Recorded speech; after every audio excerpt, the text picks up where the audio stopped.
ભાઈ જમીને થઈ ગયા છે ફ્રી અને ઘડીક અતુલભાઈ ને અમે બધાએ બેસવાના બધા ધબાધબી જો બોલાવી રજીભાઈ જો શું કરશો એલા તું અને આ કોઈ છે ને જો આ હીરું જગ્યાએ હુઈ જાય ને બધાની જગ્યા નકરી લો એ બાપ રે હીરું ભટકાણી અને આધુ જો આધુ હીરું કેવી ભટકાણી તું હું લાવી બતાવી કરી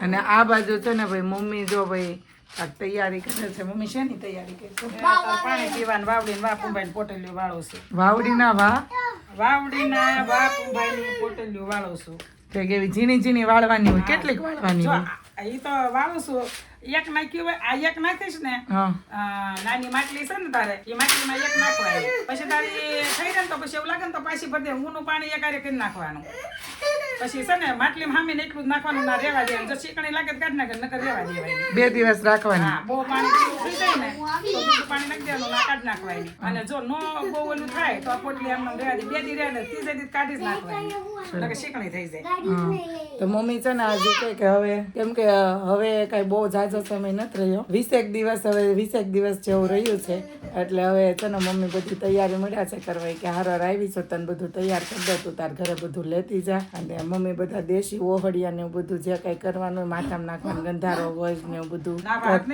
હા નાવા માટેનું એ બધું મમ્મીએ તૈયાર કરી રાખ્યું છે નવા પોટલી જો આ પોટલી છે ને પાછું એનું કારણ છે કે આ પોટલી વ્હાઈટ કપડામાં જ વાળવાની હોય કલર વાળા કપડામાં ન વાળવાની હોય કેમ કે પાણીમાં નાખવાની હોય તો કપડાનો કલર જાય એટલે મસ્ત રેશમી વ્હાઈટ કપડું હોય ને આવી રીતે કટકા કરીને અને ઝીણી ઝીણી પોટલી લઈ બધા જ નજીકથી પોટલી બતાવો એટલી બધી પોટલી ભાઈ મમ્મીએ વાળી લીધી છે જો આવી રીતે પોટલી વાળી લેવાની હોય વ્હાઈટ કપડું લઈને ધોઈને અને પછી સૂકવી અને પછી એમાં પોટલી વાળવાની અને એક પોટલીમાં કેટલી ક્વોન્ટિટી કેટલી નાખી એકમાં છે ને 5-7 દાણા 7-8 દાણા અને 3 પૂંભા 3 પૂંભા ને 7-8 દાણા એટલી ક્વોન્ટિટી રાખવાની અને એ પાણી પીવાથી છે ને આપણા શરીરનો વાર ન થાય રહેતાંશ વખતે મેં બહુ પાણી પીધું અને મને એ પાણી વાવડીને માપંપાનું પાણી મને એટલું ભાવે માટલી મૂકી દેવી ને એટલે મસ્ત ઠંડુ થઈ જાય અને આ શું છે મમ્મી પેકેટમાં એમાં છે હુવા દાણા જો અને આ સુવા દાણા છે સુવા દાણાને પણ છે ને બધું શેકી નાખશે હળદર મીઠું ચડાવી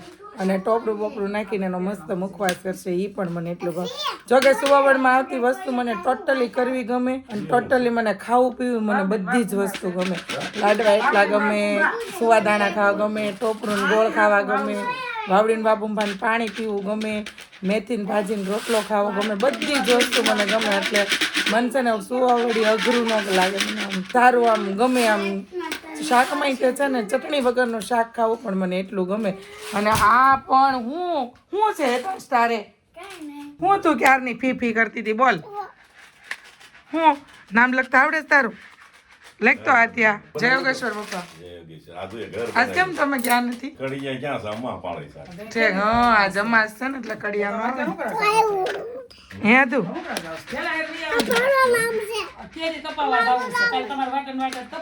કે મથાણું નથી કર્યું હજી ખોખા કરવા છે તો કઈ નાખું તો પછી બેન ના હુકો તારી વાટે નથી પૂછવા એવું છે કેમ મને એમ કે આ જશે તો માં હુકવવા ક્યાં હવે નાખી દઉં અને પછી બેન ના કરવાના પાછા કેવું છે એ છોકરીઓ હોય ને એટલે મમ્મી ને છે નવરાઈ ન મળે એકનું પતે ત્યાં બીજીનું બીજીનું પતે ત્યાં ત્રીજીનું ભાઈ આ બધું છે ને અમારે બીજી શું આવડશે ને અમારા સસરાના ઘરે હોય પપ્પાના ઘરે ન હોય છઠ્ઠી બટ્ટી ને એવું બધું લાડવા બાડવા બધું થઈ જાય ને પછી આપણે પપ્પાના ઘરે આરામ કરવાની આવવું હોય તો આવી શકે હવે તો કોઈ લાડવા નથી કરતું બધા લાડવા છે ને ખાવા ઘરે છોકરીઓને તેડ્યા પણ આપણે તો છે ને લાડવા બાડવા બધું તેડાવવાનું છે પણ આપણું વૃદ્ધિ સૂતક પૂરું થઈ જાય 3 મહિને લાડવા તેડાવવાના છે ખાવાની વસ્તુ પહેલા ભાઈ બધી આવી જવાની છે પછી છેલ્લે ખાલી આપણું જે લાડવાનું ફંક્શન છે એ બાકી રહેશે એ બધું કરવાનું છે આપણે પણ આ બધું છે ને તૈયારી મમ્મીએ હોવડ બધાની અમારી ભાભીઓની બહેનોની બધાની હોવડિયું કર્યું છે એટલે મમ્મીને વધુ ખબર હોય એટલે મમ્મી બધી મને તૈયારી કરી દે છે એટલે ત્યાં જઈને ખાલી મમ્મીને મારે ચીંધવાનું છે મમ્મી આનું આમ કરવાનું છે એટલે બધી તૈયારી અહીંયા છે ને મમ્મી મને કરી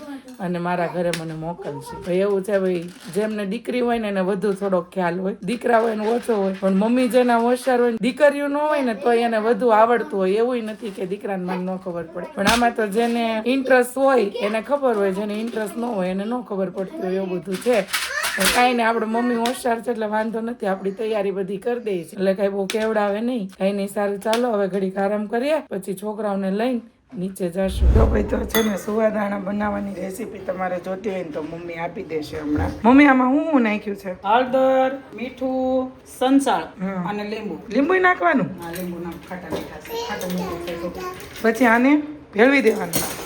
નાખવાનું. પછી કેટલો ટાઈમ રાખવાનો? બસ ઘડી તો પછી ઘડીક એટલે આમ અંદાજિત કેટલી મિનિટ કલાક? અડધી કલાક પછી શેકી નાખવાનું. પછી શેકી નાખે. જો આ લીંબુ નાખું છું. હા એટલે છે ને હા. કડસા ન લાગે, ખાટા મીઠા મસ્ત લાગે. શિવ વખતે મસ્ત બનાવ્યા હતા, મને બહુ ભાવ્યા હતા. જો આ પાણી નાખું છું થોડું, હા એટલે પોહી જાય હા. પછી શેકી નાખું. તે આમાં પલા દે અને આપણે ઓલો તલનો મુખવાસ કરે એવી રીતે જ કરવાનો એમ ને? આ મુખવાસ જ છે ને એક દબાવી જાતનો. દો, સોળીને અને ઘડીક દબાવી દો. પોસા પડી જાય પછી શેકી નાખો એટલે ફૂલીને દડા થઈ જાય. પણ એટલા મુખવાસ છે તો મમ્મી માર નહીં તે પછી તાર પાછો કરવો પડશે. પછી જોઈ તઈ વાત થઈ બધો એકારે થોડો કરી નખાય. પાંચ ના સાત ના કરું છું. હા તે એટલો ઘણો પછી હજી તાર અંદર પાછું પછી ટોપરું ને એવું બધું આવે ને. હા હાલ. પછી હું હું જોતું તારે? મીઠું મીઠું થતું છે આ મીઠું નથી તારે?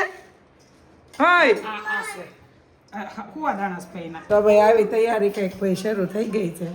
સુવાદાણાની રેસીપી તમારે પણ ઘરે આ એવું નથી કે સુવાવડમાં જ ખવાય. ઘણા લોકોને સુવાદાણા બહુ જ ભાવતા હોય તો ઘરે પણ આવી રીતે મુખવાસ કરીને અને કરી શકે છે. 2,000 years later. અડધીથી પોણી કલાક જેવું થઈ ગયું છે અને મમ્મી છે ને અહીંયા સુવાદાણા શેકવા માંડ્યા છે. આ બાજુ એક ઘાણો શેકાઈને મસ્ત રેડી પણ થઈ ગયો છે અને આ બાજુ ગોયરમાં જો નાઈ છે ભાઈ. આ બાજુ ગોયરમાં છે ને નાઈ છે, ટબમાં બેહી નાઈ છે. બહુ ગમે આ તું? હા ગઈ તો જો સાંજ પડી ગઈ છે ને ભાઈ, જમવાનું થઈ ગયું છે તૈયાર. તો ભાઈ સબ્જીમાં છે આજે ભરેલા રીંગણનું શાક છે, ભરેલા મરચા છે, રોટલી છે, રોટલા છે અને ચા છે. અને બચ્ચા પાર્ટી જો ભાઈ જમવા માટે બેસી ગઈ છે. શું ખાવાનું છે આદુ? ચાક ચાક. અને મહેમાન પણ આવી ગયા છે.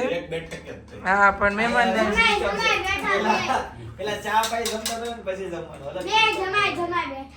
જમાઈ નહીં, સાળો બંને એવી કહેવાય. શું કહેવાય? સાળો બંને નહીં તો બધા પપ્પાને થોડુંક હા મહેમાન ગતિ ની પેલા ચા છે ને પછી રોટલા ખવડાવવાના છે એમ ને. આજે છે ને જયદીપને જે મેનુ એને જે ખાવું હતું ને એ મેનુ ભાઈ બનાવ્યું છે કે મારે આજે આ ખાવું છે એટલે પછી અમે છે ને શાક અને રોટલાનો ભાઈ આજે મેનુ છે અમારું જમવાનું. તો ચાલો તમે પણ જમવા અને અમે પણ જમી લઈએ. તો હવે હેતાંશ એવું કહે છે કે હવે મારે મામાની ઘરે નથી રોકાવું અને મારે તમારી હારે આવું છું. હું ઘરે જાઉં છું ને તો સ્લેટ તો લેતો આવી. તું જાને પણ તું કાલે જેમીની હારે વઈ આવજે. અત્યારે ચા પપ્પા હારે સવારમાં સ્લેટ લઈને વઈ આવજે. અરે મજા આવશે હાલો. હવે પ્રેક્ટિસ પાડવી પડશે ને ત્યાંની. હવે મામાનું ઘર મૂકવું નહીં પડે. હેતાંશ ને છે ને ભાઈ આ ત્રણેય ભેગા થાય એટલે હું ન્યૂઝમાં ઓહો કઈ ન્યૂઝમાં આવ્યું? છોકરાઓની ન્યૂઝમાં આવે આવું બધું. એમ નહીં તમે એમ કહો કે હાલો આપણા ઘરની પ્રેક્ટિસ નહીં પાડવી પડે તો કામ કે મામાને ઘરે આ મહિના તપાસે નહીં હેતાંશ ને પાડવી પડે. હજી આ જ આવ્યો છે બિચારાને છે ને આ વખતે તો કેવું થઈ ગયું કેમ રોકાવાની setting સેટિંગ જ ન આવ્યું. દર વખતે કે આવો તો ન આવવાના હોય તો એમ કે આવો તો થેલો મોકલાઈ દઉં. ના ના મેં પણ કાલ કીધું તું રોંઢે આવી જઈશ પછી આપણે સાંજે જવાનું હા. એટલે પછી કે તો કેમ નથા કેમ અત્યારે નો આવ્યો એમ. ગાઈસ તો વાગી ગયા છે 10:30 ફાઇનલી ઘરે પહોંચી ગયો બરાબર. તો આજના માટે આટલું જ બરાબર. આવતીકાલે ફરીથી મળીશું નવા બ્લોગ નવી સવાર નવી એનર્જી સાથે. ત્યાં સુધી બધાને Tata bye bye see you good night.